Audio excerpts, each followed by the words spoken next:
Feljutottunk a hajóra, nagyon sokan vannak, apa meg Virág ott van, ott ülnek, mi meg Patriciával itt, és közben Patina, hát nagyon tetszik a táj.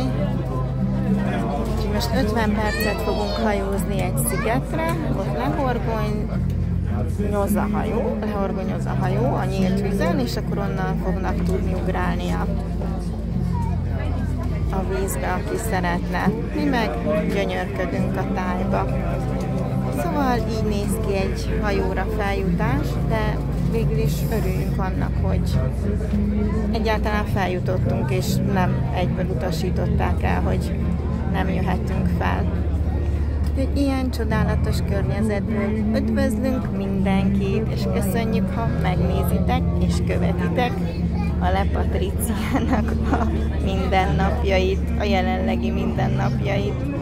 Sziasztok!